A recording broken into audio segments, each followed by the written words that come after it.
Imagine the perfect holiday. The air is warm. The ocean is calm. Your children are sleeping safely in their beds just a few yards away. You check on them at 9 o'clock and they are sound asleep. The world feels safe. But when you return at 10, the silence is broken. The door that was closed is now open. The heavy metal shutter is raised. And the bed is empty. For 18 years, the world has been haunted by a single question. What happened to the little girl in apartment 5A? Was she taken by a stranger fading into the night? Was it a burglary gone wrong? Or was a dangerous individual watching from the shadows long before the sun went down, from the botched crime scene to the secret suspects in the German drifter who might hold the final key? This is not just a story about a missing child. It is a puzzle with missing pieces that spans across 3 countries and nearly 2 decades. Today, we are going back to where it started to uncover the timeline, examine the evidence, and look at the breakthrough that might finally solve the mystery of the century. But before we step into the darkness, I have a small favor to ask. If you want to support true crime investigations like this and help us bring these stories to light, please take a moment to hit that like button. And if you haven't already, subscribe and turn on notifications so you never miss a case. Your support truly makes a difference. Now, let us turn back the clock to the evening of May the 3rd, 2007. The evening of the 3rd of May, 2007 began with the warm, deceptive embrace of a perfect holiday. In the small resort town of Praia da Luz, the air was still holding the heat of the day as the sun dipped below the horizon. It was a Thursday.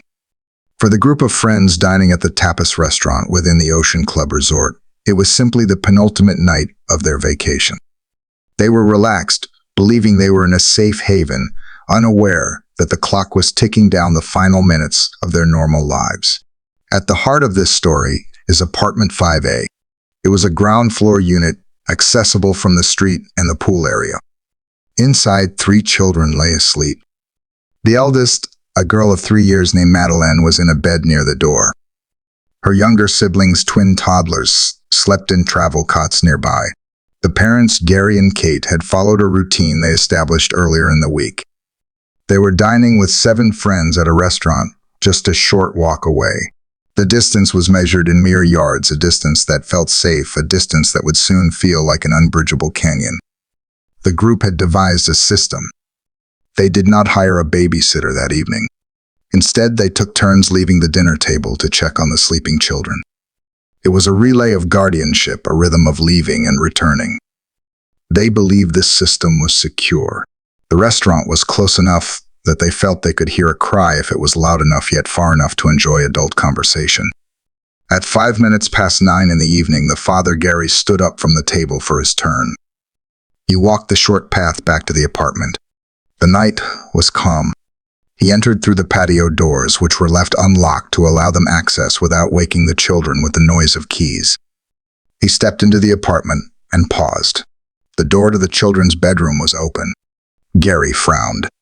He remembered leaving it slightly ajar, but now it was open wider than before. He stepped closer, peering into the dim room. He could see the shapes of the children. Madeleine was there asleep in her bed. The twins were sleeping soundly. He noticed nothing sinister, only the door. He assumed a draft had pushed it. He pulled the door back to its original position, slightly ajar, leaving a gap of a few inches so light from the living room could filter in. He turned and left, walking back to the restaurant to rejoin his friends.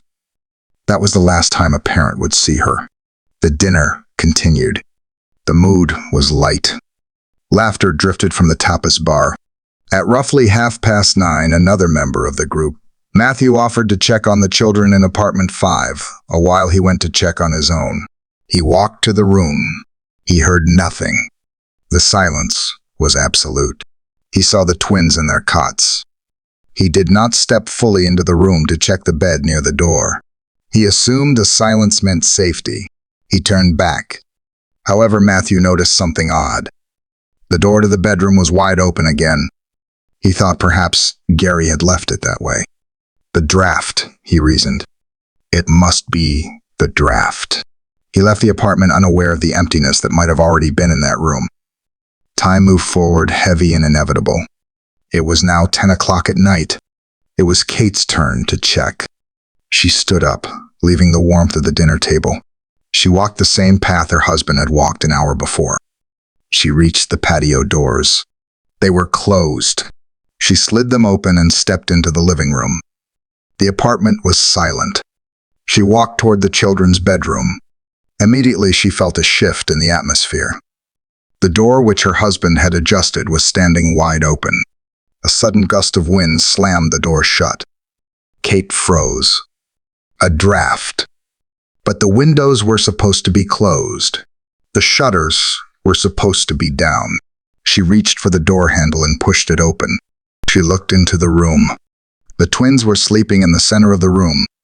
She looked to the bed against the wall. The pink blanket was there. The soft toy, a cat, was there. But the bed was empty. Confusion struck first before the panic. She thought the child had woken up and wandered into the parents' bed. She turned and checked the other room. Empty. She checked the bathroom. Empty. She returned to the children's bedroom. Her eyes adjusted to the dim light. She looked at the window. It was open. The heavy metal shutter on the outside was raised all the way up. The window itself was slid back. The cool night air was flowing into the room, the same air that had slammed the door. The realization hit her with the force of a physical blow. The child could not have opened those heavy shutters. The child could not have slid that window. The silence of the room was suddenly deafening. The space where her daughter should have been was a void. The reality of the situation fractured her mind. She ran. She ran out of the apartment back toward the restaurant. She did not scream immediately. She needed breath. She needed to bridge the distance that had seemed so short and now seemed endless.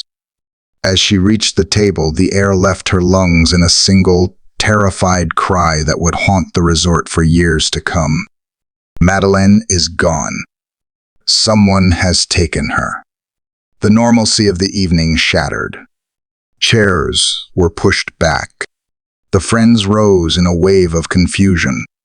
They ran back to the apartment, hoping it was a mistake, a game of hide-and-seek gone wrong.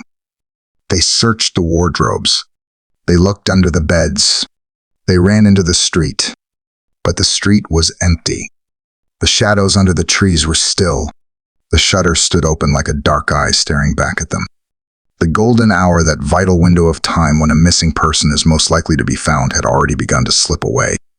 The resort, once a place of relaxation, had instantly transformed into a labyrinth of suspicion and fear. The nightmare had begun. The silence of the night was not broken by a siren, but by a sound far more primal.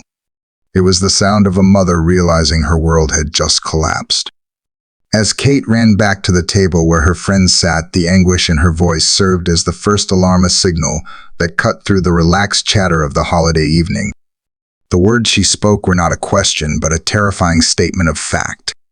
She was gone. The reaction was immediate and chaotic. The group of friends, known later in the media as the Tapas 7, abandoned their meals. Chairs scraped violently against the terrace floor.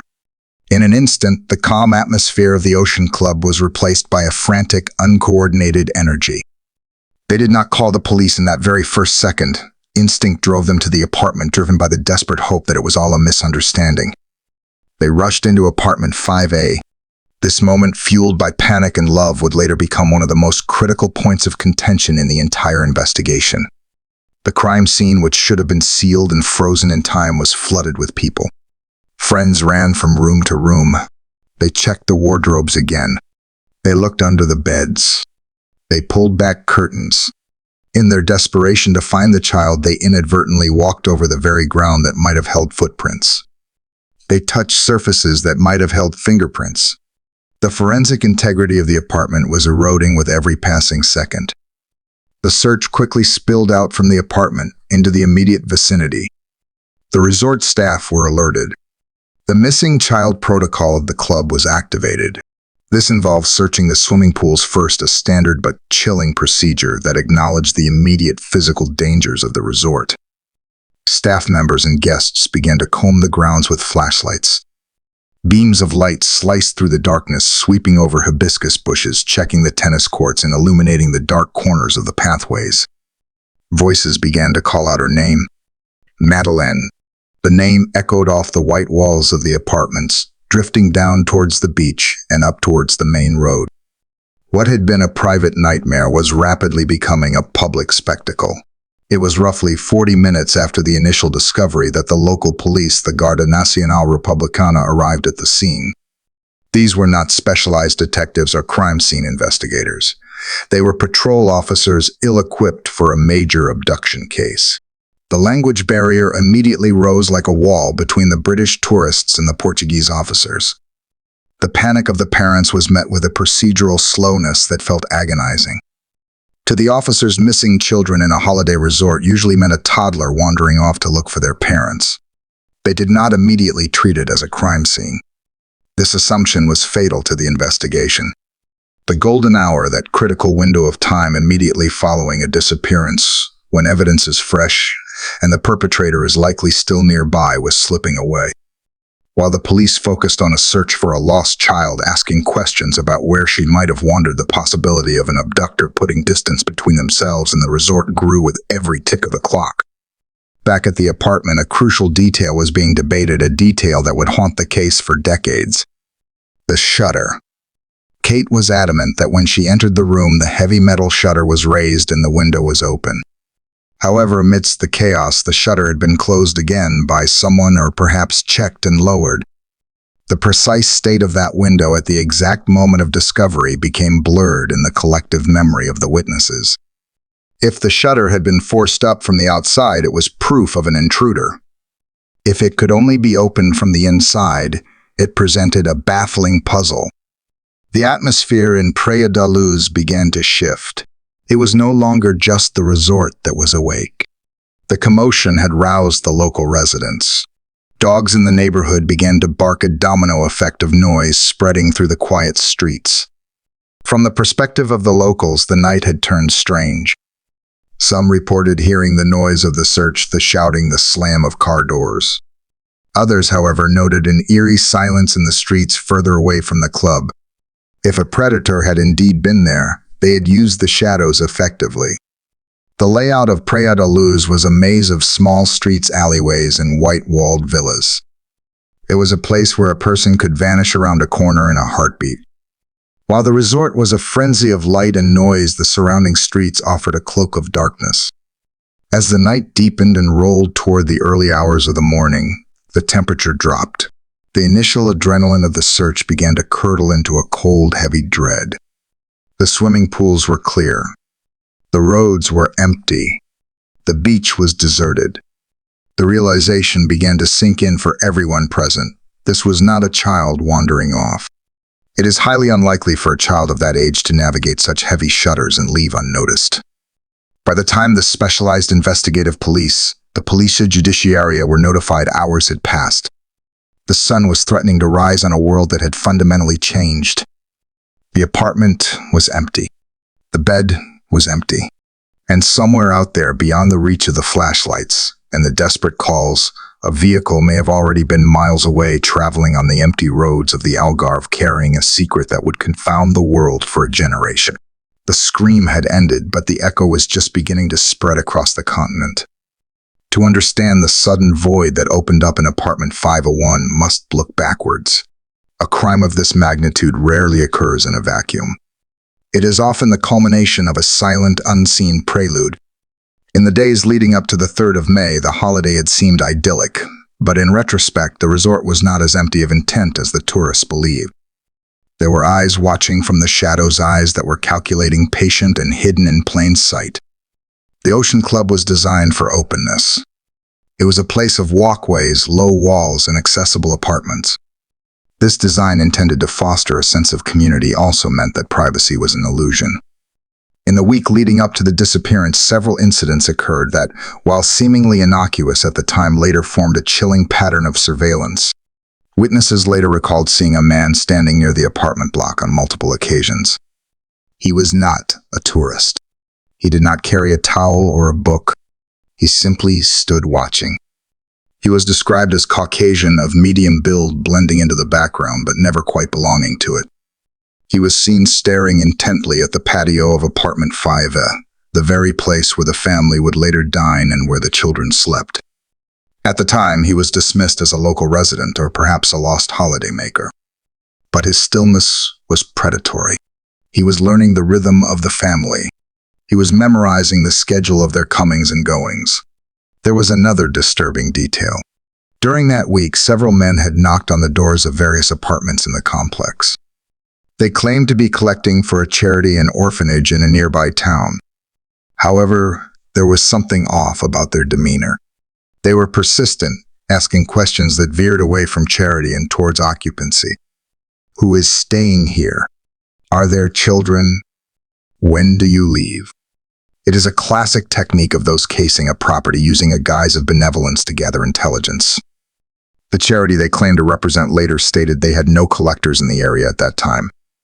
The sense of being watched was not just paranoia, it was supported by specific sightings that would later become crucial leads. One of the most significant was the account of a woman who saw a man watching the beach where the children played during the day. He was using binoculars focused not on the sea, but on the families. When he realized he had been spotted, he did not panic. He simply lowered the binoculars and walked away with a casual confidence that suggested he had done this many times before. Then there is the matter of the Tannerman sighting. This particular lead, named after the witness who provided it, became a focal point of the early investigation. A friend of the family, Jane Tanner, was walking back to her own apartment on the night of the disappearance. It was roughly 9:15 in the evening. She passed the top of the road near apartment 5A. In the dim street lighting, she saw a man walking away from the resort. He was carrying a child. The child was wearing light-colored pajamas with a floral pattern. The man was walking purposefully, not looking back. Jane did not think much of it at the moment. In a family resort, a father carrying a sleeping child home is a common sight. It was only later, when the description of Madeleine's pajamas was released, that the memory turned into a cold realization. The pajamas matched. The timing matched. For a long time, this man was the primary specter of the investigation, the ghost walking away with the prize. However, the mystery deepened when another sighting was brought to light, one that contradicted the first and added layers of complexity to the timeline. A family of Irish tourists, the Smiths, were walking in the town of Praia da Luz later that same night around 10 o'clock. They saw a man walking down a street that led toward the beach. He too was carrying a young girl. The man the Smiths saw did not fit the description of the Tannerman. He seemed uncomfortable carrying the child awkwardly. The girl appeared to be in a deep sleep. This sighting occurred 45 minutes after the first one. Were there two men? Was the timeline wrong? Or was the town filled with shadows that night, each one hiding a different secret? These sightings suggest that the abduction was not a spur-of-the-moment decision. It was not a crime of opportunity seized in a split second. It was the result of a study. The perpetrator knew the layout of the apartment. He knew the patio door was unlocked. He knew the parents were dining just out of sight. Most terrifying of all, he knew exactly which window to use for his escape. The days before the 3rd of May were a countdown. While the family played in the pool and ate ice cream in the sun, a plan was being refined.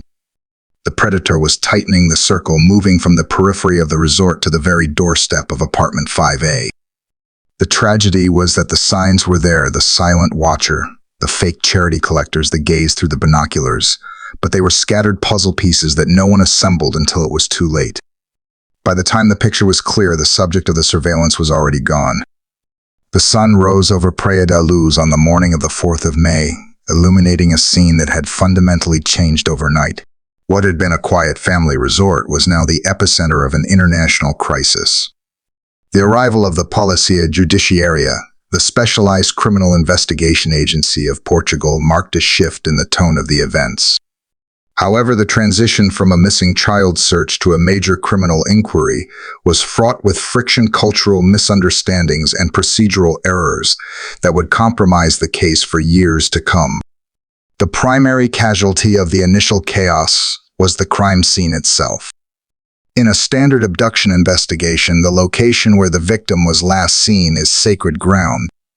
It holds the silent testimony of fibers, hair, DNA, and fingerprints. But apartment 5A had been a thoroughfare. In the desperate hours before the detectives arrived, worried friends, resort staff, and local police officers had walked through the rooms. They had touched doctor handles, leaned against walls, and comforted the grieving parents within the very space that needed to be frozen in time. By the time the forensic teams arrived to dust for fingerprints and collect samples, the integrity of the apartment had been shattered. They found a smudge on the window shutter, but it was too small to be conclusive. They found footprints outside the window, but they were indistinguishable from the prints of the searchers. The golden opportunity to capture the unique biological signature of the perpetrator had been trampled under the feet of well-intentioned panic. As the days turned into a week, the pressure on the Portuguese authorities became suffocating. They needed a lead. They needed a suspect. In the absence of a clear trail, their gaze settled on a figure who stood out not because he was hiding, but because he was too visible. His name was Robert Murat. Murat was a British expatriate living in a villa just outside the perimeter of the Ocean Club. He was fluent in both Portuguese and English, and in the early days of the search, he had volunteered his services as a translator. He helped the police communicate with the journalists and the family.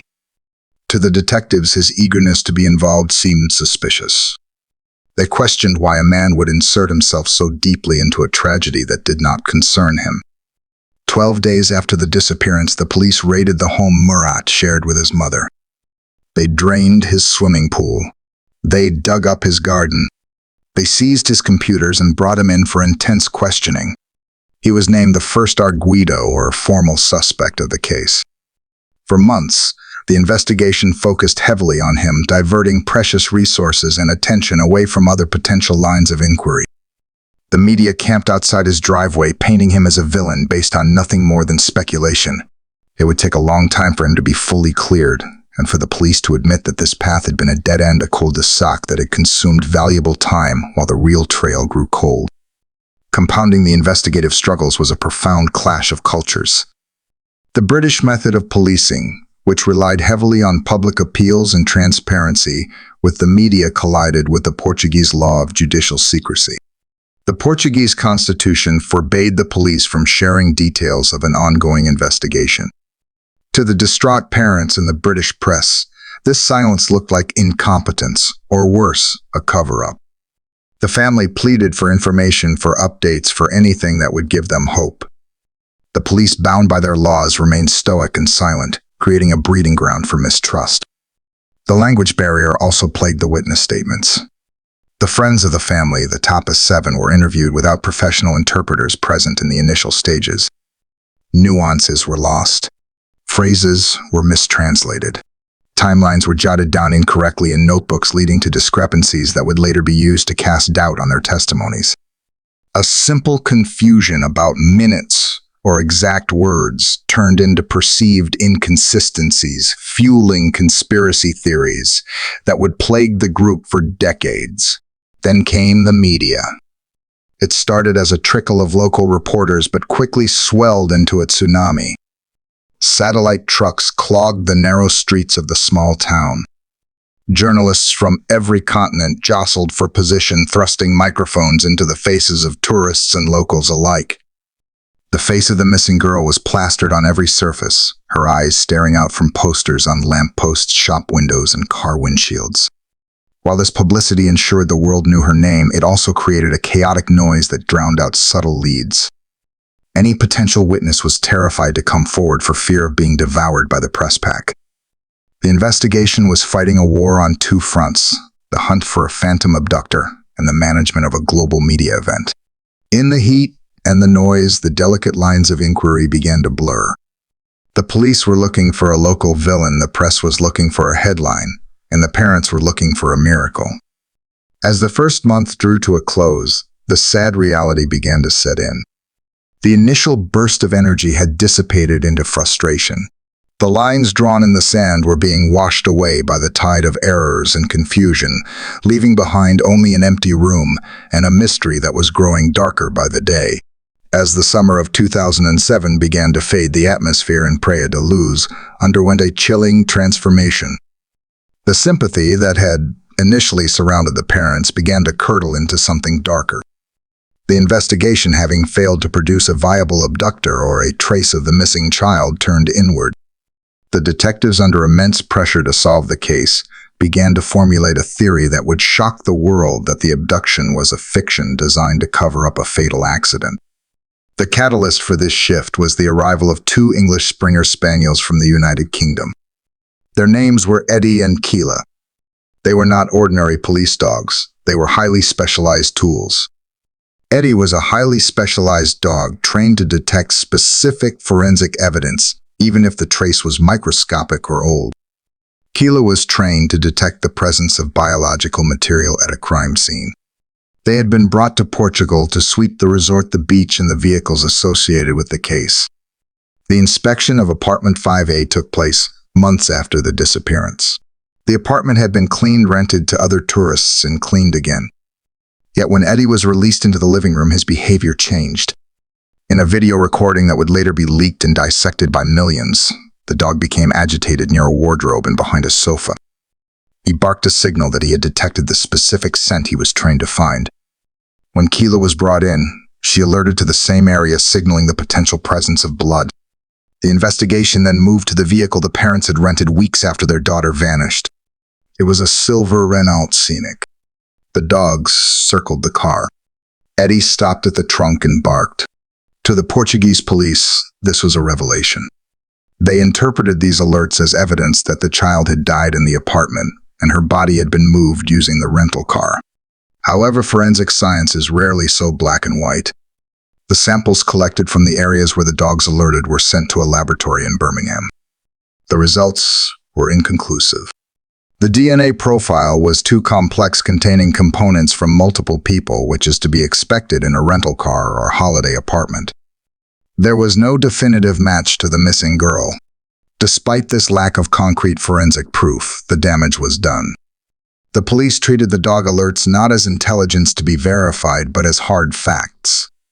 In early September, the tone of the interactions between the police and the mother, Kate, changed drastically.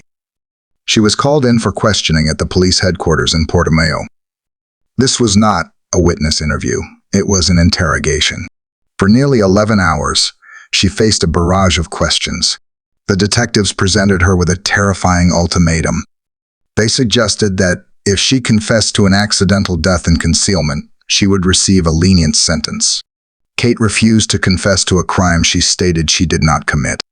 She refused to answer 48 specific questions, exercising her right to remain silent on the advice of her lawyer, fearing that her words would be twisted. On the 7th of September 2007, the police made their move. Both Gerry and Kate were formally named arguidos, or suspects. The legal status was a heavy cloak. It meant the police could ask tougher questions, but it also meant the parents had legal protection. The news broke globally instantly. The couple, who had been the face of a tragic loss, were now being painted as villains in a macabre plot.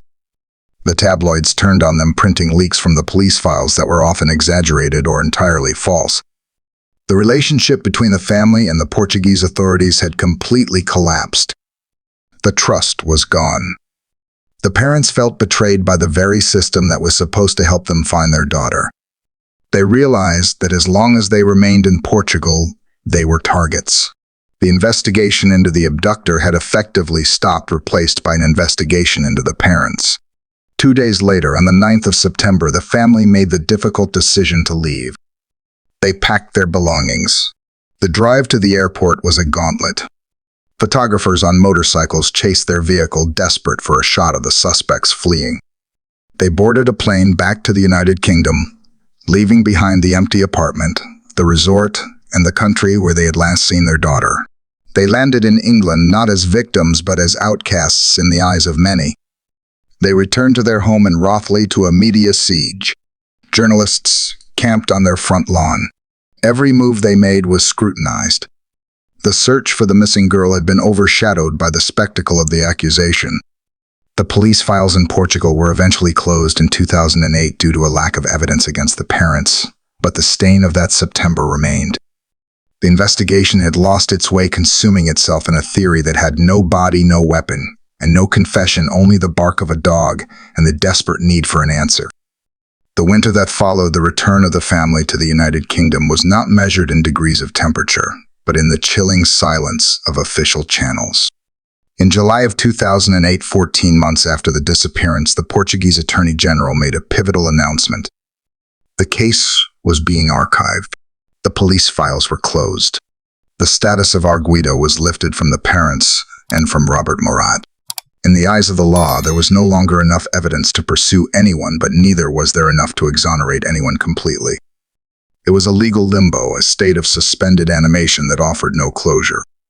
This official silence created a vacuum, and nature abhors a vacuum.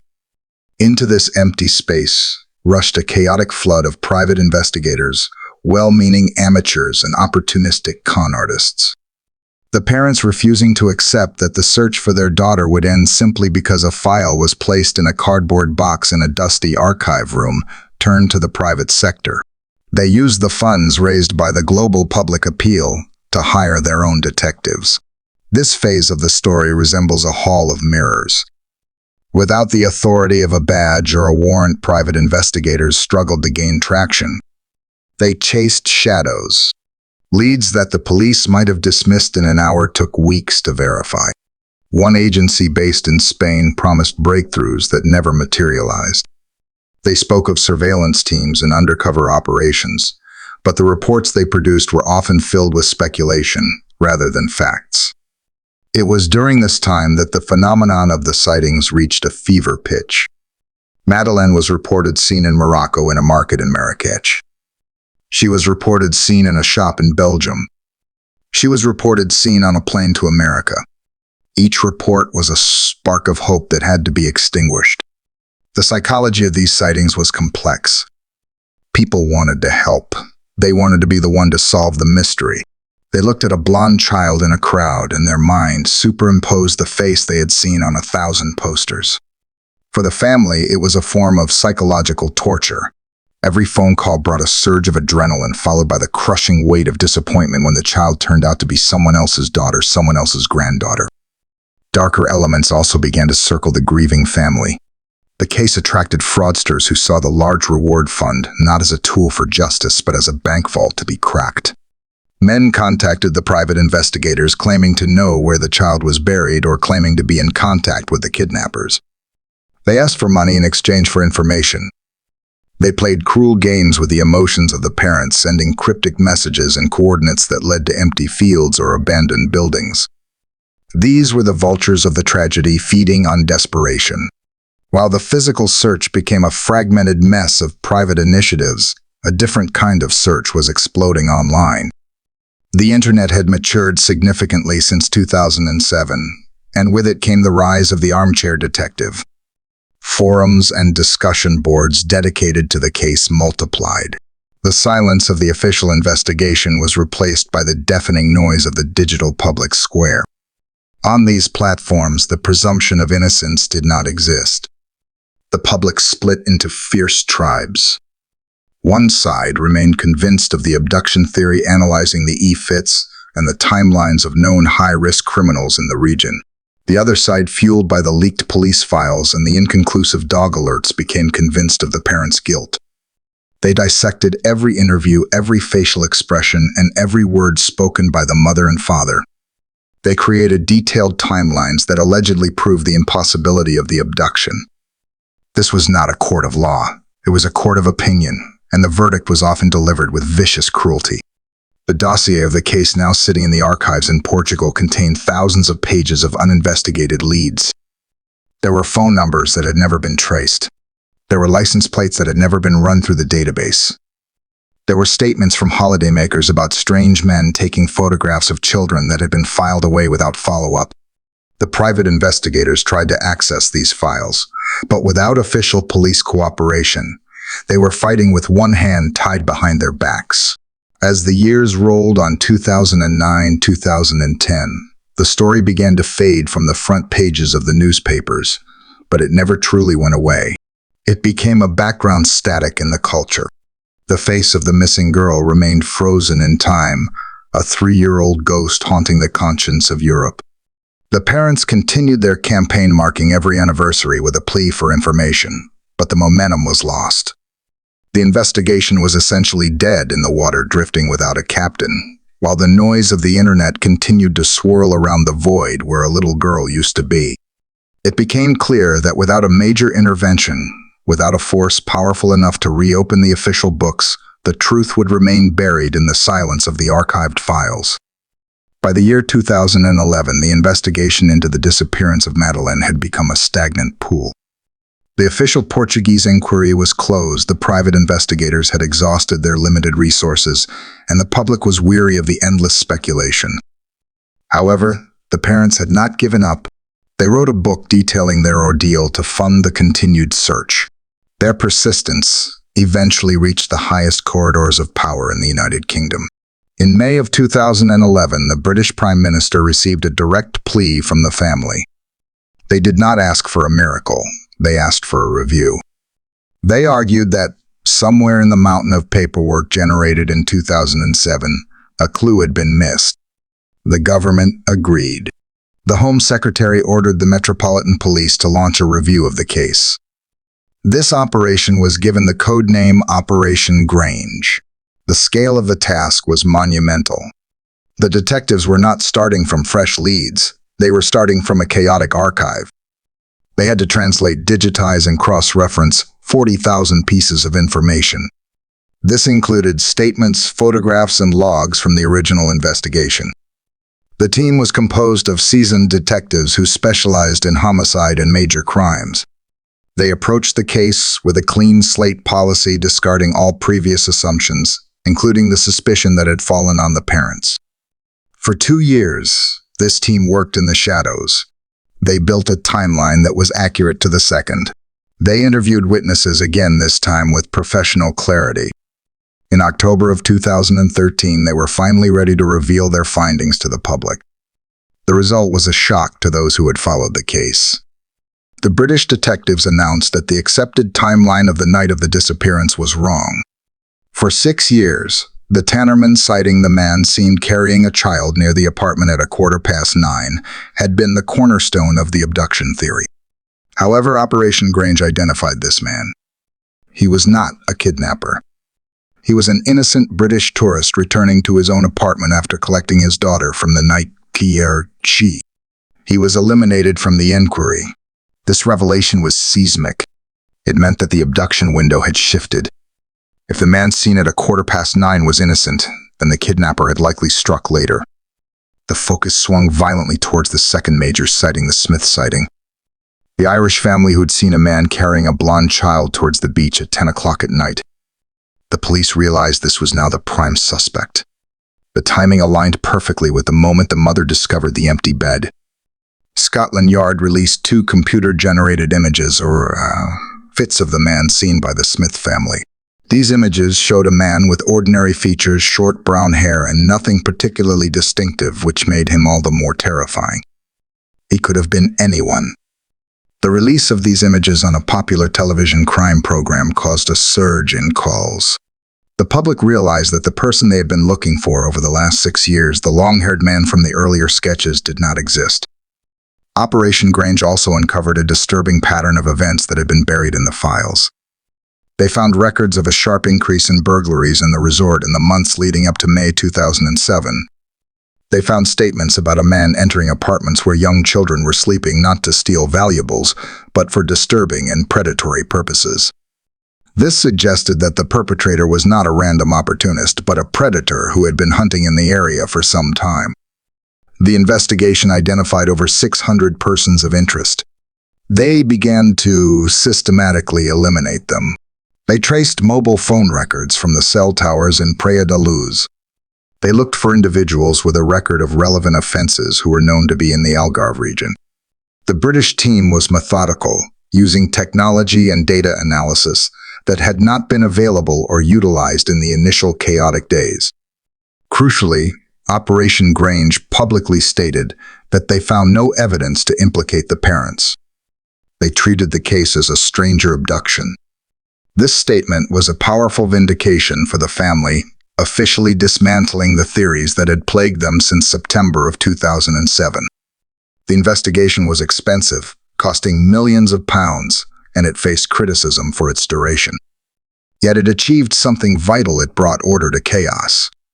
It cleared the innocent, including the unfortunate tourist who had been misidentified as the kidnapper for years. It refocused the world's attention on the correct timeline. The mystery was not solved, but the fog was clearing. The detectives believed that the answer lay in the remaining names on their list, a list that included a German drifter whose significance was yet to be fully understood. The promise of Operation Grange was not just to look, but to look properly, and in doing so, they prepared the ground for the next major breakthrough. In the vast database of Operation Grange, among the thousands of names and license plates, one identity began to emit a signal that grew stronger the more the detectives looked at it. For years, the investigation had focused on the night of the disappearance, but the key lay in the years that preceded it. The focus shifted to a man who did not fit the profile of a tourist or a local resident. He was a ghost in the system, a drifter who moved between the Algarve and Germany, living a life that existed almost entirely beneath the radar of conventional society. His name was Christian. At the time of the disappearance, he was 30 years old. He was a man of no fixed address, a mechanic by trade who survived on the fringes. He lived in a dilapidated farmhouse located in the remote countryside, a place isolated enough to keep secrets. But more significantly, he often lived in a vehicle. It was a distinctive Volkswagen camper van painted white and yellow. This van was not just a mode of transport. It was his home, his base of operations, and potentially a mobile prison. The detectives began to reconstruct his movements in the spring of 2007. They discovered that he was a familiar face in the Praia de Luz area. He knew the back roads. He knew the shortcuts that avoided the police checkpoints. He knew the rhythms of the tourist season, when the town swelled with strangers and when it emptied out. To the locals, he was just another transient, a man with long blonde hair who worked odd jobs and kept to himself. But his history in Germany told a different story, a story of burglary, theft, and predatory behavior that had started when he was a teenager. Two vehicles became central to the investigation. The first was the camper van. Records showed that he was living in this van in the days and weeks leading up to May the 3rd. It was parked in various locations around the resort, sometimes visible, sometimes hidden down dirt tracks.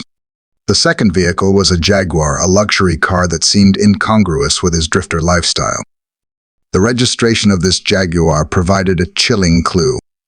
On the 4th of May 2007, the very day after the child vanished, the ownership of this car was re-registered to another person in Germany.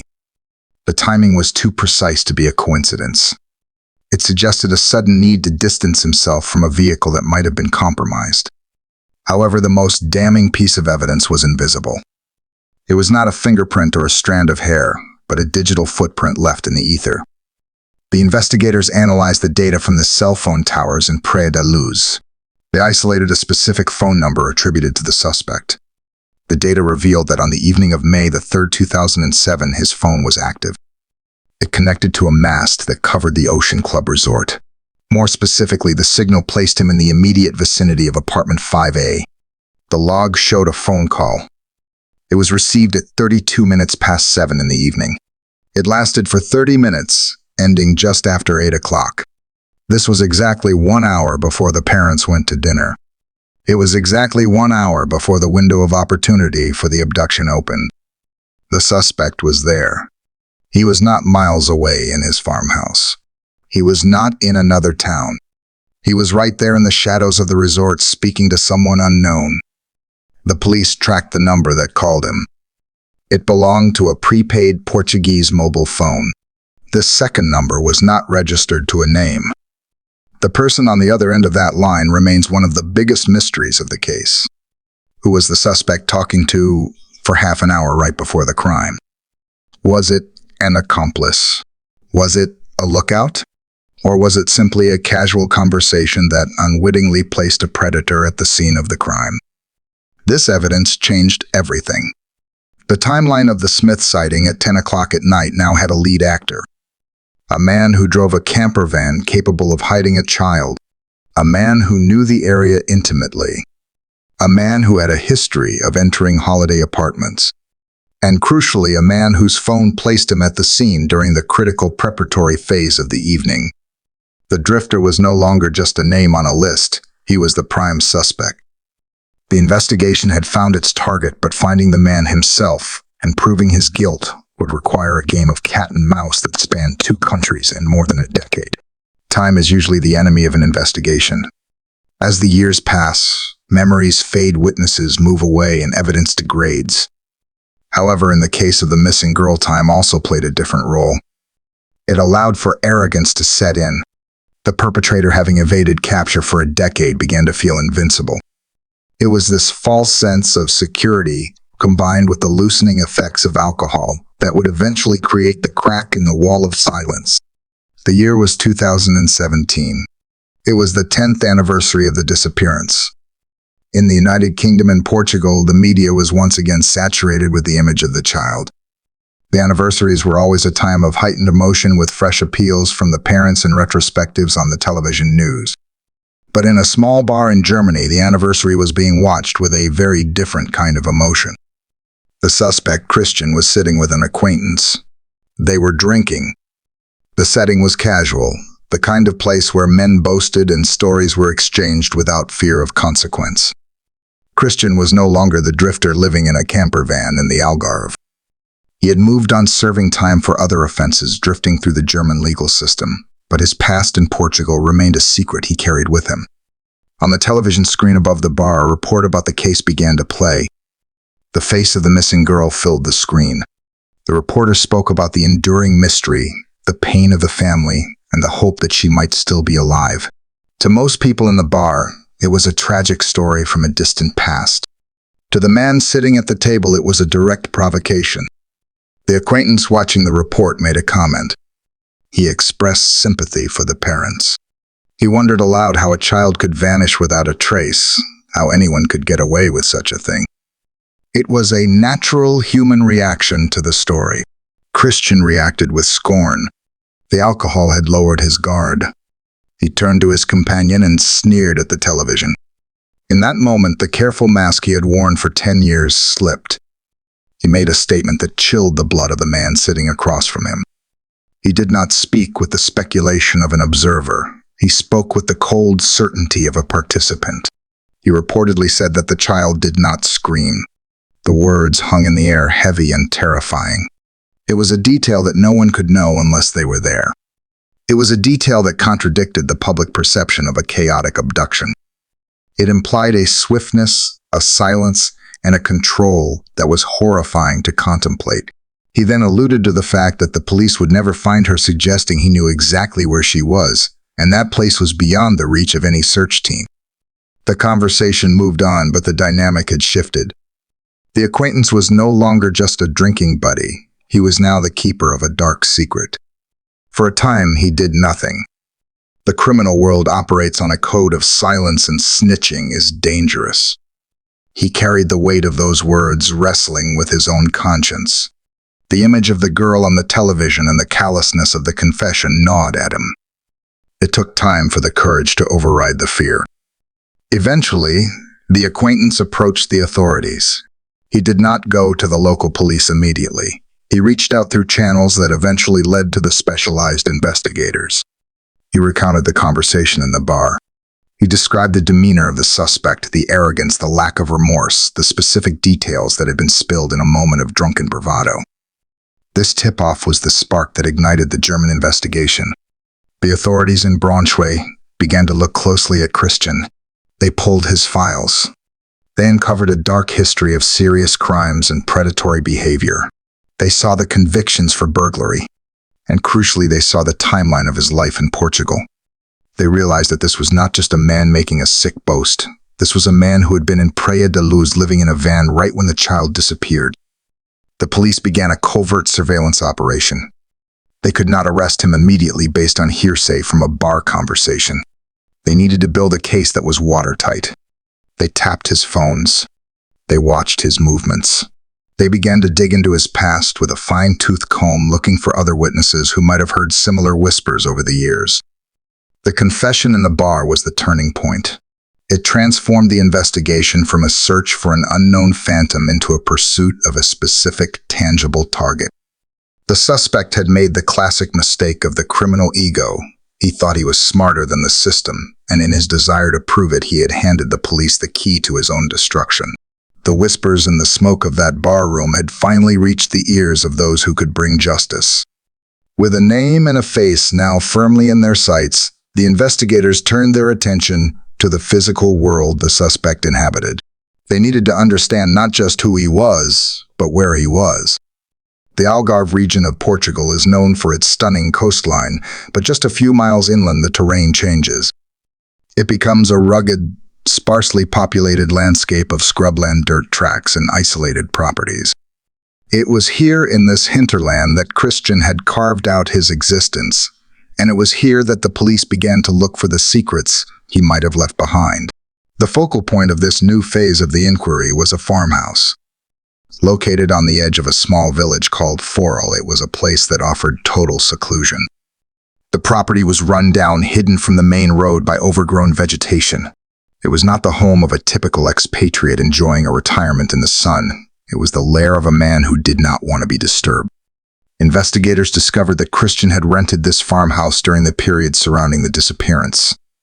When police eventually raided the property years later, they found it empty, but the walls and the grounds spoke of a chaotic life. They found remnants of illicit substances and evidence of a transient lifestyle. But more chilling was the location itself. It was less than an hour's drive from Praia de Luz. It sat in a dead zone, a place where a scream would be swallowed by the empty fields and the noise of the wind. The geography of the area presented a terrifying challenge. The Algarve is dotted with thousands of disused wells. These deep, stone-lined shafts were once the lifeblood of the farms, but as modernization arrived, they were abandoned, often covered with nothing more than a rusted sheet of metal or a few planks of wood. To a criminal looking to hide evidence, these wells are perfect. They are deep, dark, and numerous.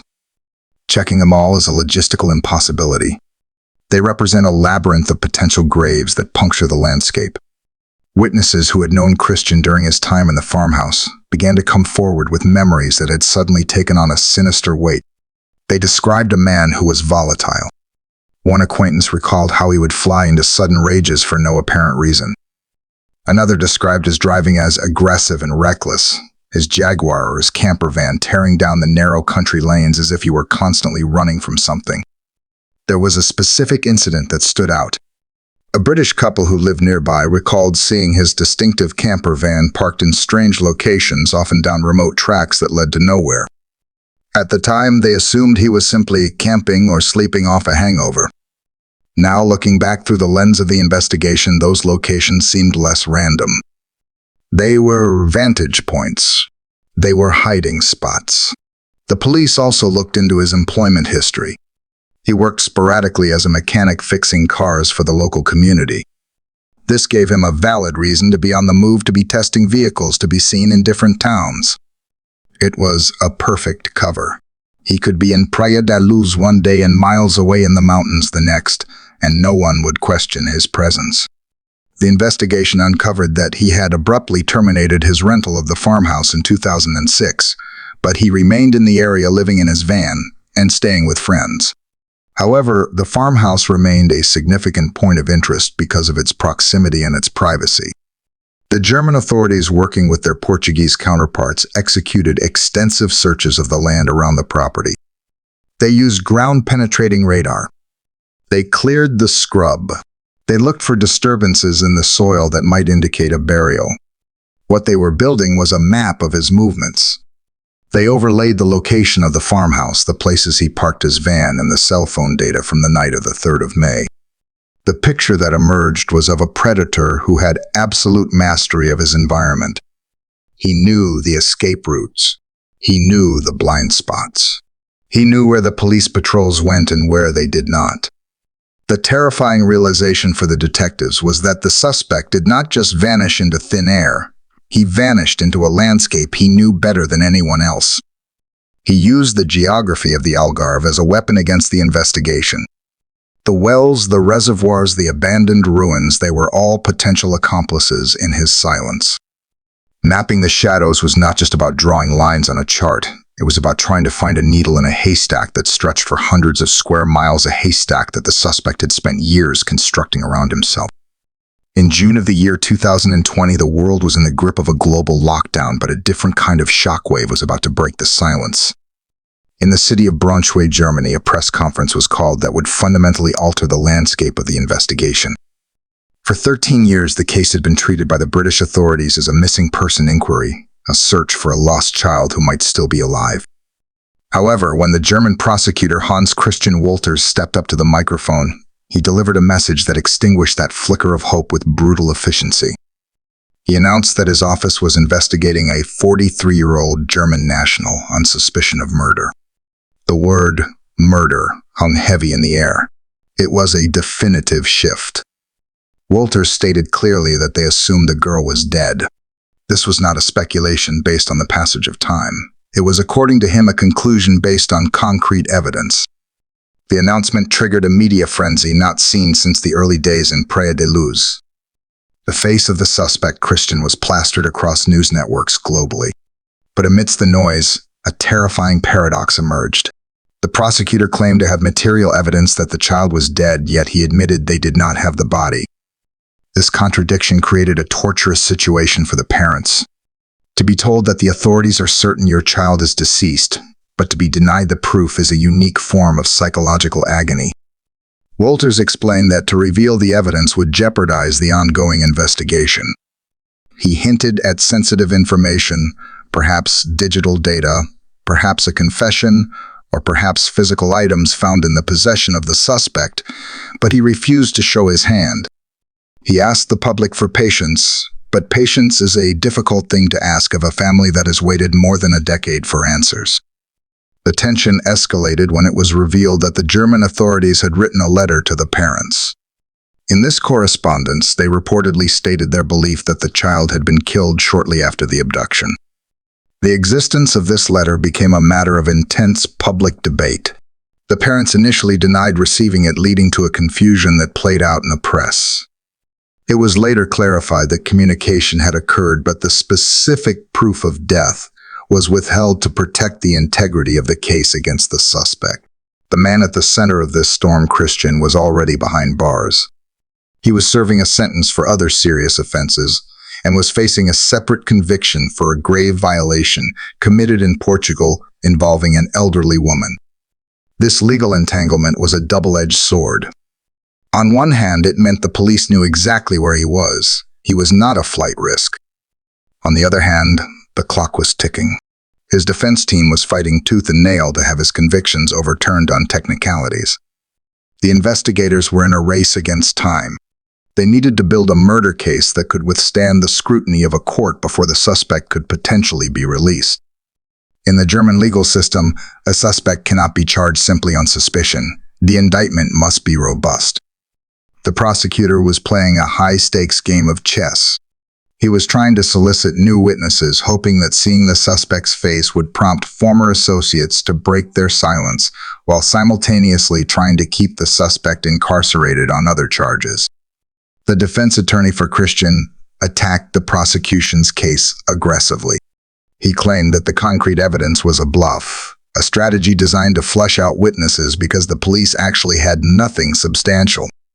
He argued that his client was being scapegoated to solve a high-profile cold case. This legal battle played out in the newspapers, with the prosecutor insisting he was right and the defense insisting he was desperate. For the public, the situation was baffling. How could the police be 100% sure of guilt without a body? Theories abounded. Had they found photographs on a hard drive?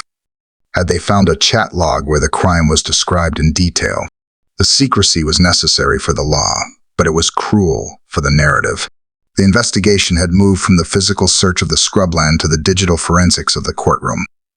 As the months of 2020 turned into 2021, The stalemate continued. The prosecutor remained steadfast in his assertion. He told the world that he had enough evidence to charge the suspect, but not yet enough to convict him in a trial. It was a subtle but critical distinction. He needed the final piece of the puzzle to ensure that when they finally went to court, the man he called a predator would never walk free again. The certainty of guilt was there in the mind of the prosecutor, but the path to justice remained agonizingly long and obscured by the shadows of legal procedure. In May of the year 2023, the investigation suddenly roared back to life with a physical intensity that had not been seen for over a decade. The focus shifted away from the digital files in the courtrooms back to the rugged terrain of the Algarve. The target was the Arrayed Dam, a vast reservoir located roughly 30 miles from Praia da Luz. This was not a random location chosen by chance. It was a specific site that had surfaced from the shadows of the suspect's past. The German authorities had discovered photographs in the possession of the suspect Christian. These images reportedly showed him at this very reservoir, a place he had allegedly referred to as his little paradise. It was a place where he had parked his camper van, a place where he had spent nights in isolation. The implication was terrifyingly clear. If this was his sanctuary, it might also be a hiding place for his secrets. The operation was massive. Portuguese police, acting on the request of the German prosecutor, cordoned off a peninsula of land jutting into the water. They did not just walk the ground, they dissected it. They brought in heavy machinery to clear the dense scrub. They used rakes and shovels to turn over the soil. Divers entered the murky water, searching the riverbed for anything that did not belong there. The world watched as the police filled bags with samples. They were not looking for a body after 16 years. The harsh environment would have reclaimed that long ago. They were looking for fragments. They were searching for the metallic clasp of a pajama, the plastic of a camera, or fibers that could be matched to the missing girl. The search lasted for 3 days. It was methodical and grim. At the end of the operation, the police removed several bags of material. The contents were not immediately revealed to the public. They were sealed and sent to laboratories in Germany for forensic analysis. The hope was that modern technology could extract DNA from items that had been buried in the earth for nearly a generation. However, as the months passed, no breakthrough was announced. The dam had yielded items, but it had not yet yielded the definitive answer that would close the case. It remained a silent witness, a place where the suspect felt safe and where the truth might still be submerged. As the investigation moved forward, it became increasingly clear that the prosecutors were trying to solve a puzzle that was missing its most critical piece. In a standard murder trial, the body of the victim tells the story. It reveals the cause of death, the time of death, and often bears the trace of the killer. Without it, the German prosecutors were fighting a battle of inference. They had the suspect at the scene via cell phone data. They had his history of similar crimes. They had his confession to a friend in a bar. They had his connection to the reservoir. But they did not have the forensic link that placed the missing girl inside his van or his house. This gap allowed the defense team to build a wall of denial. The legal strategy of the suspect was aggressive. His lawyer argued that the prosecution was relying on circumstantial evidence and character assassination. He challenged the credibility of the witnesses, particularly the man from the bar, suggesting that the testimony was motivated by a desire for fame or money. He pointed out that the cell phone data only proved the phone was there, not necessarily the man himself. This legal chess game created a stalemate. The prosecutor, Hans Christian Wolters, remained publicly confident. He stated repeatedly that the investigation had progressed to a point where they could not release the suspect, yet he stopped short of bringing a formal murder charge. This hesitation spoke volumes about the high burden of proof required in the German court system. They only get one shot at a trial. If they charge him and lose, he can never be tried for this crime again. The investigation also faced jurisdictional challenges. The crime happened in Portugal. The victim was British. The suspect was German. This created a bureaucratic tangle that slowed down every request for evidence, every interview, and every search warrant. The missing piece was not just physical evidence. It was the cohesion between three different legal systems trying to navigate a crime that had no borders. Beyond the police tape in the courtrooms, the disappearance of Madeleine had evolved into something far larger than a criminal case. It had become a cultural phenomenon that altered the collective psyche of a generation. She became the girl in the window, a symbol of the vulnerability of innocence. Her face, with the distinctive defect in her right eye, became the most recognized image of a missing person in history. The impact on parenting was profound. The era of leaving children asleep in an unlocked apartment while dining nearby ended on that night in May 2007. Parents across the world tightened their grip. The fear of the predator in the shadows became a tangible anxiety. The case stripped away the illusion that a family holiday was a safety bubble. However, the global echo had a darker side. The rise of social media created an industry of amateur detectives and trolls. The parents were subjected to a relentless campaign of abuse online. Every smile they showed in public was analyzed and criticized. Every tear was dismissed as acting by a cynical mob. The internet allowed millions of people to treat a human tragedy as a reality television show where they could vote on guilt or innocence. This public obsession also had a distorting effect on other missing children cases. Critics pointed out the missing white woman syndrome, arguing that the colossal resources and media attention poured into this single case overshadowed the thousands of other children who vanish every year without a headline. Yet despite the criticism, the public fascination endured. There was something about the narrative, the perfect resort, the sudden vanish, the endless mystery that tapped into a primal fear and curiosity that refused to be extinguished. We have now reached the 18th year of silence.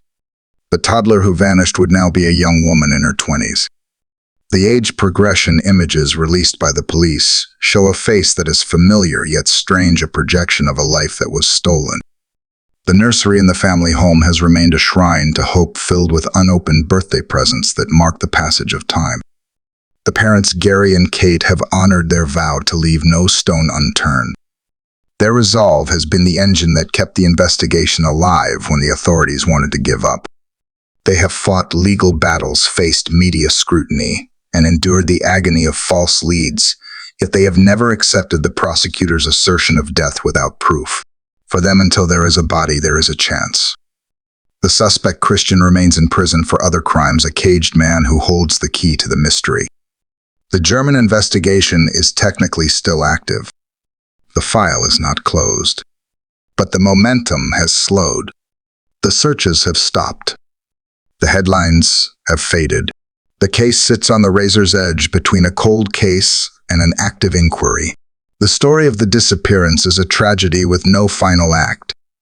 It is a narrative of open doors and empty beds of shadows and signals of a scream that was never heard and a silence that has lasted nearly 2 decades.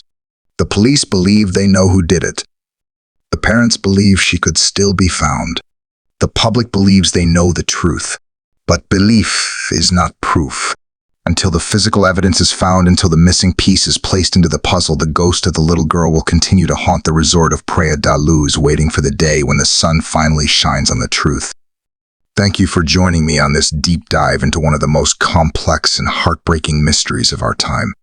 This is a story that has no easy ending, and as we have seen, the search for truth is often a marathon, not a sprint. I want to know what you think.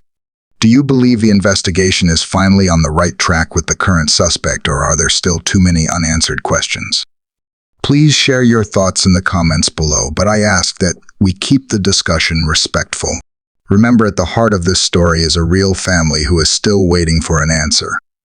If you found this video informative and want to support the channel, please hit the like button and subscribe. It helps us continue to bring these important stories to light.